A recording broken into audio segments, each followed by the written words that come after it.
Right now it's 6, celebrating diversity. We'll take you to Little Balkan's Days in Pittsburgh.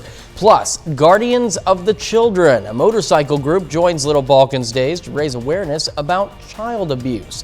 Also, a streetcar named number 60 will take you on a streetcar ride at King Jack Park in Webb City. And surveying the damage. President Biden surveys damage along the Gulf Coast following Hurricane Ida. The 4 states' most watched news starts now. Well, this is an exciting weekend. Not only is it Labor Day weekend, but it's also the annual Little Balkan's Day Festival. KOAM's Bronte Sorotsky joins us in Lincoln Park with what the event is all about. The Little Balkan's Day Festival has been around since 1984, and since then has been used to highlight the area's diverse and rich culture. Southeast Kansas and Pittsburgh specifically have always been considered melting pots, which is why the president of the festival says this weekend-long event is used to showcase the area's diversity. So we have cooking demonstrations in Lincoln Park. We have all kinds of live music. The bagpipes are getting ready to start here. We'll have a folklife festival all day long with local color. JT Canola is the MC, where we'll have poetry readings, Slovenian music, polka music, country, bluegrass, all kinds of great live music. The festival's fun doesn't end here. Tomorrow, they'll have a polka dance and a chicken dinner at the Meadowbrook Mall. We'll have the full recap of today's events tonight at 9 and 10. Reporting in Pittsburgh, Bronte Sorotsky, KOAM News. Bronte, thank you. Little Balkans Festival also brought out area nonprofits. One in particular, Guardians of the Children, is a group of motorcyclists that work to prevent child abuse and educates the public to do the same. The organization's members act as mentors to abused children and offer protective and support services for them. A lot of these children spend a lot of time anxious and afraid, and they just need to be let go. And we'll have a dozen members around them. There's nothing to fear with us, and they can just go out and have a good time and be a child. Guardians of the Children is also looking for new members and meet the third Sunday of every month at the Holiday Inn in Pittsburgh. The popular farmers market wasn't the only thing bringing 4-staters out to King Jack Park in Webb City today. Plenty of people were lining up to take a free trolley ride on historic streetcar number 60. Volunteers who keep the trolley in tip-top condition say it's been running since the early 70s and went through a few different engines before Watco in Pittsburgh stepped in to help. Several years ago, Watco in Pittsburgh offered to put together the pushing unit that you see there, and they spent almost a year cutting that in two and building it in order to push the trolley around. So it's worked really well ever since, and we're much indebted to Watco. If you missed today's fun, you can catch the trolley at King Jack Park on Saturday the 18th. Free trolley rides are offered every first and third Saturday of the month. And today was a hit and miss day for things like Little Balkan's Days and these trolley rides. Nick Kelly joins us. Yeah, we had to deal with quite a bit of rain and storms this morning, Chris, but it's surprisingly, thankfully, the activity kind of tapered off as we got into the afternoon, but we're still seeing quite a bit of cloud cover from 7th and Rangeline. But note where the front is now. Yesterday it was parked just to the north of the region. Now it's south of I-44. That meant the brunt of the rain chances are shifting south as we continue throughout the course of the evening. But from this morning, we had quite a bit of rain that resulted in a flood warning for northern Allen County until 8 o'clock this evening. And then, beyond that, the Osage, the Neosho, and the Little Osage rivers, they're going to be running a bit high until the waters can clear out by about Tuesday or Wednesday of next week. The northern half of the viewing area is looking okay right now, but again, the areas along the south of I-44, that's where additional rain and storms are developing, while everyone is sitting mainly in the mid to upper 70s. Eventually, though, we're going to get rid of these rain chances during the overnight, and thankfully, Chris, will drop back into the 60s, and we're looking a lot better for Sunday and Labor Day itself. We'll check both days in the forecast and the week ahead here in a bit. All right, Nick, thank you. Well, the death toll from Hurricane Ida and its remnants stands at 65. As the recovery continues, hundreds of thousands of Louisiana residents remain without electricity, and running water is in short supply. Now, after visiting the Gulf Coast yesterday, President Biden plans to tour the hardest hit parts of the Northeast next week. CBS News correspondent Elise Preston reports from Manville, New Jersey. As As the hurricane-battered Gulf Coast struggles with widespread power outages and fuel shortages, officials say the lights should be back on in New Orleans by the middle of next week. But the head of Louisiana's power company warned Saturday that electricity to some of the state's hardest-hit areas may not be restored until the end of this month. If you've got a generator that you're using, please make sure that it's at least 20 feet from your residence. It's in a well-ventilated area. It is not in a crawl space, a garage, certainly not in the house with you. Violence broke out at a Louisiana gas station when a driver fatally shot another after witnesses say the alleged gunman cut a long line. Once he pointed the gun at the victim kind of, put his hands up like, what, you're going to shoot me now? And that's what he did. The suspect, this 21-year-old New Orleans man, turned himself in and was charged with second-degree murder. In Killeen, Louisiana, the aftermath of Ida remains dire. If we don't get MREs, water, diapers, commodities, just anything to help these citizens, that it's going to be a very tough time. On a Gulf Coast visit Friday, President Biden surveyed the destruction. Folks, I know you're hurting. I know you're hurting. On Tuesday, President Biden is set to be here in Manville, New Jersey, which took a devastating hit when remnants of Ida blew through the Northeast. The town is very amazing. Everybody likes to help each other out, but this just came out of nowhere. President Biden will also visit Queens, New York, where multiple people died at home in basements that became death traps. Elise Preston, CBS News, Manville, New Jersey. Now, FEMA says it has more than 1,000 people deployed to support Ida response and recovery efforts along the Gulf Coast and in the Northeast. And we take this time now to honor one of our many four-state heroes. Corporal Chester McDaniel served in the Army in Korea, his hometown, Shell City, Missouri. We're proud to recognize Corporal Chester McDaniel, tonight's four-state hero. And remember, to learn more about other heroes or to nominate one of your own at any time, just head over to our website at KOAMnewsnow.com. Higher death toll. Still ahead on the KOAM News at 6, why the COVID death toll in America could be higher than reported. Plus, seeking approval. Moderna is looking for approval for a COVID booster. The U.S. is closing in on 650,000 deaths blamed on COVID-19, but officials say that's a number likely different and higher than reported. There are varying reasons depending on different states' data. One analysis finds a handful, including Kansas, Georgia, and Wisconsin, have amended death certificates of those who died in January 2020 to reflect COVID-19 as the cause. Previously known first COVID deaths were thought to be in February of last year. Other states like Florida have changed the way some virus deaths are reported. Centers for Disease Control and Prevention says its number of more than 631,000 deaths is likely less than the actual number. CDC's statistical model projections place the death tally at more than 750,000 in the U.S. Pharmaceutical giant Moderna said Friday it has finished submitting its data on COVID-19 vaccine booster doses to the FDA. The company made the announcement on Twitter, noting the process started Wednesday. The FDA will use the data to evaluate Moderna's vaccine for booster shots. An FDA panel is scheduled to meet to address boosters on September 17th. Earlier Friday, a source said federal health officials responded regarding Moderna's submission. Healthcare workers need mental health assistance because of the pandemic, and COVID cases are sharply spiking among children. CBS News correspondent Wendy Gillette has the week's top health stories.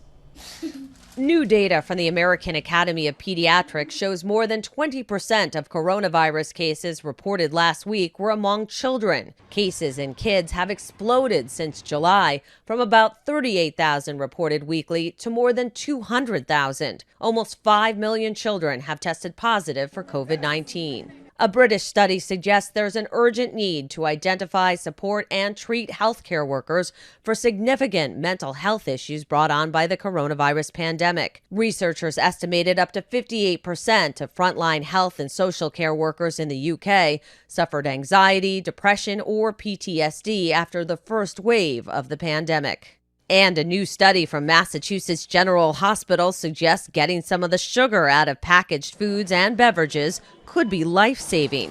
Researchers calculated that cutting 20% of sugar from foods and 40% from beverages could prevent nearly 2.5 million cardiovascular disease events like strokes and heart attacks, as well as nearly 500,000 deaths and 750,000 diabetes cases over the U.S. adult population's lifetime. Those are some of the day's top health stories. Wendy Gillette, CBS News, New York. Up for grabs. Later on the KOAM News at 6, we'll tell you how you could own a piece of ancient history, but these guys aren't ancient history. But first, we hope the rain will be ancient history soon, but the forecast certainly looks better starting tomorrow. Forecast up next.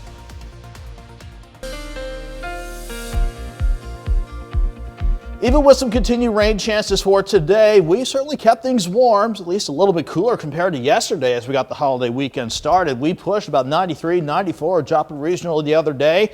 As advertised, we made it back to about 75 this morning, and the warmest we've been so far, Joplin Regional, was about 86 degrees. A bit of a struggle to heat up, certainly compared to yesterday, because we certainly had quite a bit more in the way of cloud cover, and not to mention the morning round of rain and thunderstorms before we saw another burst of development earlier this evening.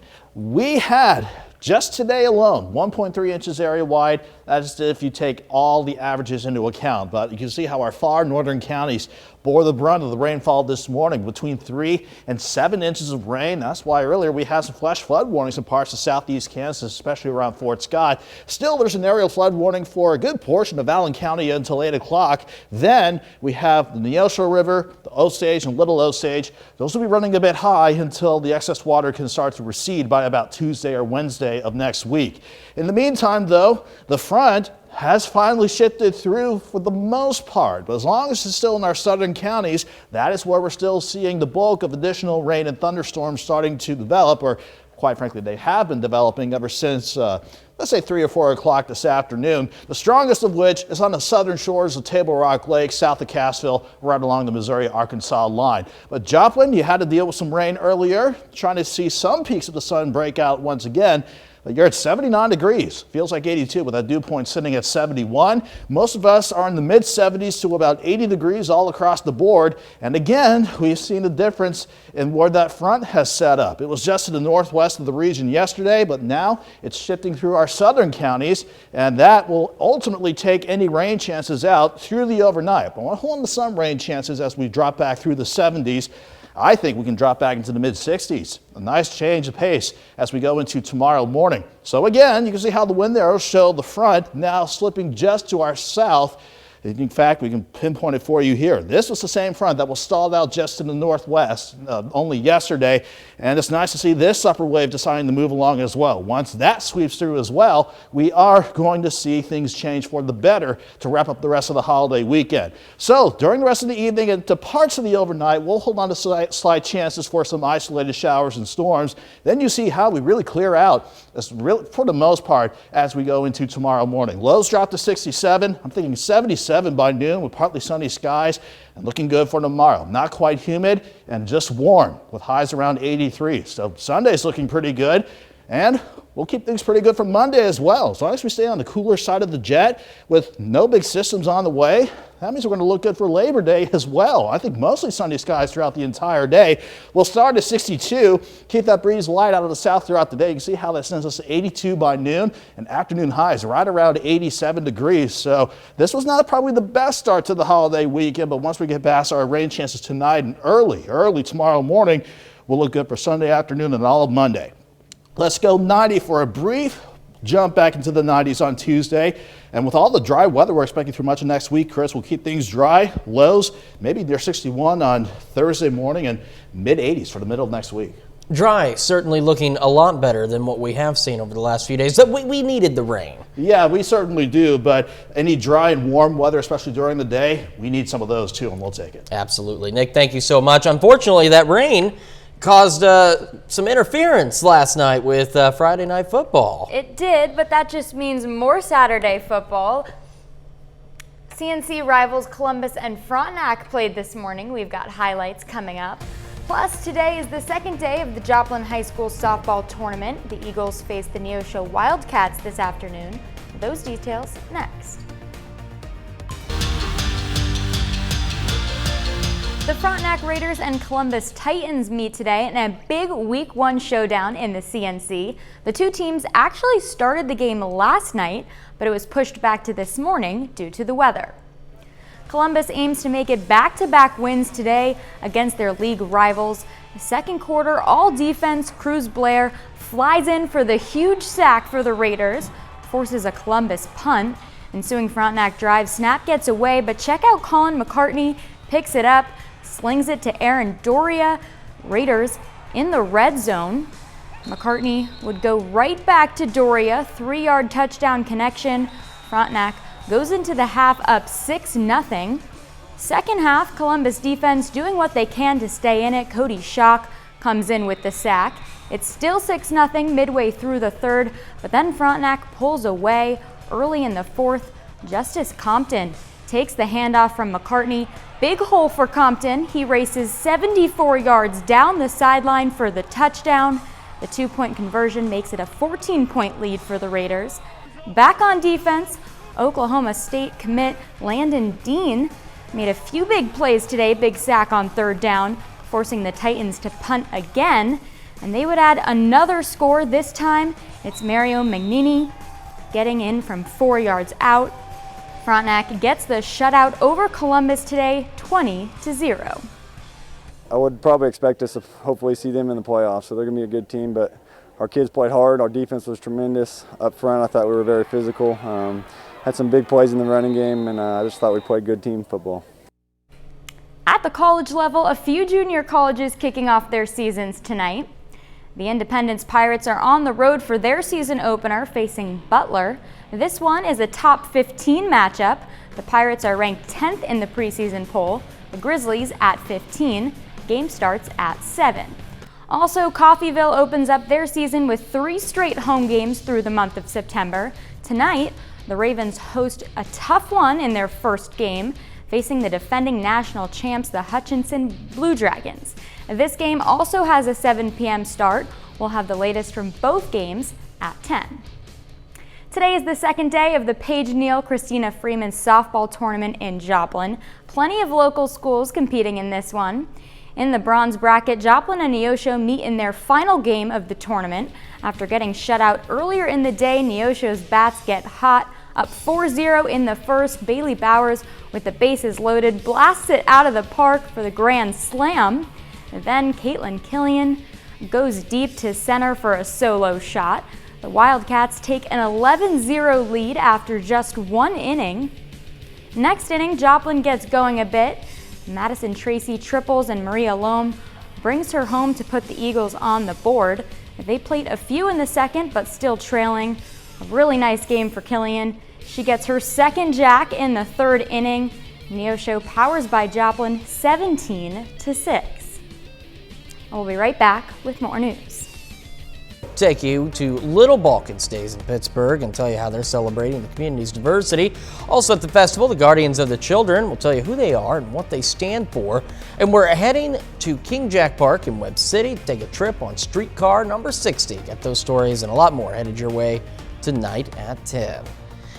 Well, now's your chance to own an ancient dinosaur fossil. The skeleton of the world's largest Triceratops is going up for sale at the Drew Out Auction House in October. Dubbed Big John, the animal lived 66 million years ago on an island continent that stretched from present-day Alaska to Mexico.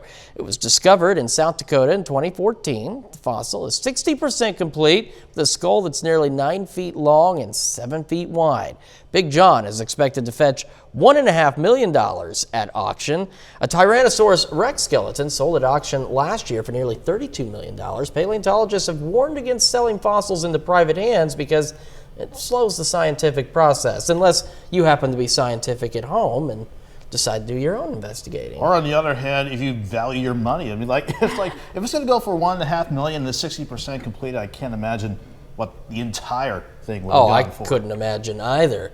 Something that we're all going for is this forecast you've got. Yeah, we just have to put up with some isolated storm chances late tonight along and south of I-44. And a few are going to try and linger tomorrow morning, but we're going to be a lot drier and a lot better for tomorrow, Memorial Day. 83 Sunday, 87, warm with lower humidity too, especially on Labor Day. Nick, thank you. Danny, a priceless final look at sports. Huge win for Frontenac over Columbus this morning.